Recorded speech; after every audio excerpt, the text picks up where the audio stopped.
Hello बच्चों, मैं मुकुल अग्रवाल आज फिर से आप लोगों के लिए क्लास 12 फिजिक्स का एक नया लेक्चर लेके आऊँ। आई हो बच्चों आप लोगों ने पहले वाले लेक्चर क्लियर कर लिए हों। ठीक है, तो चलिए अब हम लोग आगे कंसेप्ट की ओर चल रहे हैं, जहाँ पर बच्चों आप लोगों को आज के कंसेप्ट में क्या निकालना है, इलेक्ट्रिक पोटेंशियल एनर्जी निकालनी है किसी एक डाइपोल पर। कब? जब डाइपोल कहाँ पर प्रेजेंट है बच्चों, यूनिफॉर्म इलेक्ट्रिक फील्ड के अंदर डाइपोल रखा हुआ है, उस पर इलेक्ट्रिक पोटेंशियल आपको पोटेंशियल एनर्जी निकालनी है और आप लोगों को कंडीशन सेटिस्फाई करनी है कि वो कब स्टेबल होगा कब अनस्टेबल होगा। ठीक है बच्चों, तो ये जो कंडीशन है बच्चों आप लोगों से एमसीक्यू में पूछी गई है कई बार कि क्या कंडीशन होती है जब हम लोग यूनिफॉर्म इलेक्ट्रिक फील्ड के अंदर पोटेंशियल एनर्जी निकालते हैं किसी एक डाइपोल पर। तो चलिए बच्चों अब हम लोग इस पे कंसेप्ट पे काम करते हैं। तो बच्चों ऐसा कंसेप्ट आप लोगों को मैंने फर्स्ट चैप्टर के अंदर भी पढ़ाया है, वहीं से कंसेप्ट हमें लेना है। तो चलिए देखते हैं हम लोगों ने क्या ले लिया बच्चों। यहाँ पर एक यूनिफॉर्म इलेक्ट्रिक फील्ड लाइंस ले ली बच्चों इस तरीके से। यहाँ पर बच्चों इसके अंदर हमने डाइपोल रख दिया इस तरीके से। एक पर बच्चों पॉजिटिव चार्ज है, एक पर बच्चों माइनस के चार्ज है। ठीक है, ये इसका सेंटर हो गया O और इसकी जो लेंथ हो गई बच्चों वो कितनी हो गई, यहाँ पर 2L हो गई। अब क्या होगा बच्चों, इलेक्ट्रिक फील्ड लाइन जब आ रही हैं तो इलेक्ट्रिक फील्ड लाइन जब आएंगी तो इस पॉजिटिव चार्ज को क्या करेंगी, दूर पहुँचाएंगी, क्योंकि ये पॉजिटिव ये भी पॉजिटिव। तो इलेक्ट्रिक फील्ड लाइन्स पर जो फोर्स लगेगी बच्चों वो कुछ ऐसे लगेगी, जिस पर फॉर्मूला क्या होगा, F = QE होगा पॉजिटिव। और जब ये माइनस का चार्ज है तो बच्चों इलेक्ट्रिक फील्ड लाइन इसको इधर की ओर पहुंचाएंगी, जिस पर फोर्स का फॉर्मूला लगेगा F - QE लगेगा। ठीक है, क्लियर है? क्योंकि बच्चों आपको पता है इलेक्ट्रिक फील्ड लाइन पॉजिटिव से माइनस की ओर जाती हैं, तो जब ये माइनस का चार्ज है यदि इधर जाएगा तो माइनस माइनस एक दूसरे को रिपेल करेंगे, तो ये चार्ज इधर की ओर चलेगा। इस पर पॉजिटिव चार्ज है तो बच्चों ये नेगेटिव की ओर चलेगा। तो जैसे ही बच्चों ये चार्ज इधर की ओर चल रहा है, ये चार्ज इधर की ओर फोर्स लगा रहा है, चल रहा है, तो ये क्या करेंगे बच्चों, इसको टॉर्क प्रोड्यूस कराएंगे, इसको घुमाने का काम करेंगे, इस पर आघूर्ण टॉर्क पैदा करेंगे। ठीक है, तो ये चीज़ ऐसे इस तरीके से क्रिएट होगी। तो जहाँ पर हम लोग इस पर एक परपेंडिकुलर यदि डाल देते हैं किसी एंगल थीटा पर, तो बच्चों ये जो बात होगी क्या होगी, 2L sin थीटा, और ये जो बात होगी यहाँ से यहाँ तक ये बनेगी 2L cos theta.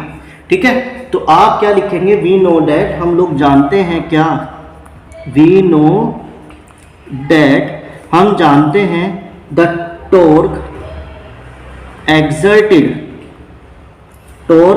exerted by the couple. जो टॉर्क लगेगा बच्चों इन कपल्स पर वो कैसे लगेगा, tau = force into perpendicular distance. ठीक है, तो फोर्स कितना हो गया बच्चों, QE हो गया, और परपेंडिकुलर डिस्टेंस होगी बच्चों 2L sin थीटा। ठीक है, ये चीज आ गई 2L sin थीटा, जहां पर बच्चों 2L किसके बराबर होता है, इलेक्ट्रिक डाइपोल के बराबर होता है। तो इसे लिख सकते हैं EP sin थीटा, या आप इसको लिख सकते हैं PE sin थीटा।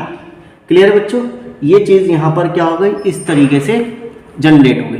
यानी टाउ का फॉर्मूला क्या बन गया, PE sin थीटा बन गया, टाउ बराबर PE sin थीटा। ये चीज बच्चों यहाँ पर इस तरीके से आप लोगों के पास आ जाती है।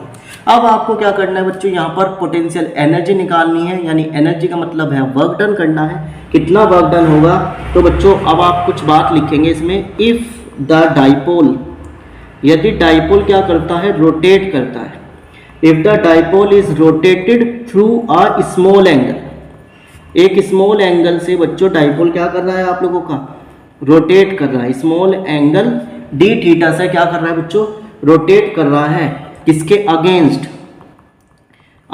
द टॉर्क के अगेंस्ट बच्चों डाइपोल क्या कर रहा है, रोटेट कर रहा है। यानी हम लोग इसको ऐसे घुमाना चाह रहे हैं और ये उल्टा घूमना चाह रहा है। ठीक है, तो स्मॉल वर्क डन कितना होगा बच्चों, तो स्मॉल वर्क डन कितना होगा, तो आप क्या कहेंगे, D W is equal to force into displacement होता है, परंतु यहाँ पर क्या कर रहा है, ये एंगुलर में घूम रहा है, एक एंगल पे घूम रहा है, तो बच्चों इसके लिए होगा टाउ डी थीटा, जहाँ पे टाउ फोर्स को रिप्रेजेंट कर रहा है और जो डी थीटा है बच्चों वो एंगल को डिस्प्लेसमेंट को रिप्रेजेंट कर रहा है। जहाँ पर बच्चों टाउ का फॉर्मूला कितना आया, P E sine theta D theta, तो इतना स्मॉल वर्क डन उसके अंदर यहाँ पर क्या होगा बच्चों, जनरेट होगा। अब आपने क्या करना है, कंप्लीट वर्क डन निकालना है। कितना कंप्लीट वर्क डन होगा, तो बच्चों हम लोग इसका इंटीग्रल कर लेंगे P E sine theta D theta, और जो इंटीग्रल होगा बच्चों वो θ1 से θ2 पर लाई करेगा। अब डी डब्ल्यू का इंटीग्रल हो जाएगा तो डब्ल्यू पी ई कॉन्स्टेंट है, बाहर आ जाएगा। साइन थीटा का जो इंटीग्रल होता है बच्चों कितना होता है, माइनस के कोस थीटा, और लिमिट रख देंगे θ1 से θ2। ठीक है, अब आप क्या करेंगे बच्चों, upper limit minus lower limit, minus θ2 minus minus plus θ1, तो इसको उल्टा कर लेंगे तो बचेगा क्या, पी ई कोस θ1 माइनस कोस θ2। तो इतना वर्क डन क्या हो गया बच्चों, आप लोगों का उस बॉडी पर जनरेट हो गया, और यही वर्क डन बच्चों आपका पोटेंशियल एनर्जी यानी यू में कन्वर्ट हो गया। तो ये फॉर्मूला बच्चों आप लोगों का क्या बन गया, पोटेंशियल एनर्जी बन गया किसी डाइपोल पर, जब वो किसके अंदर रखा हुआ है, यूनिफॉर्म इलेक्ट्रिक फील्ड पर रखा हुआ है। क्लियर है बच्चों।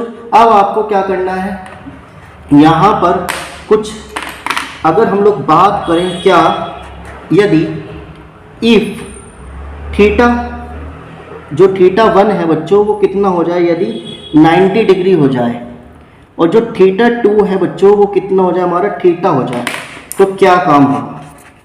तो बच्चों हम लोग लिखेंगे u बराबर पी ई कोस 90, और θ2 की जगह θ रख देंगे तो कोस 90 की वैल्यू बच्चों 0 हो जाती है।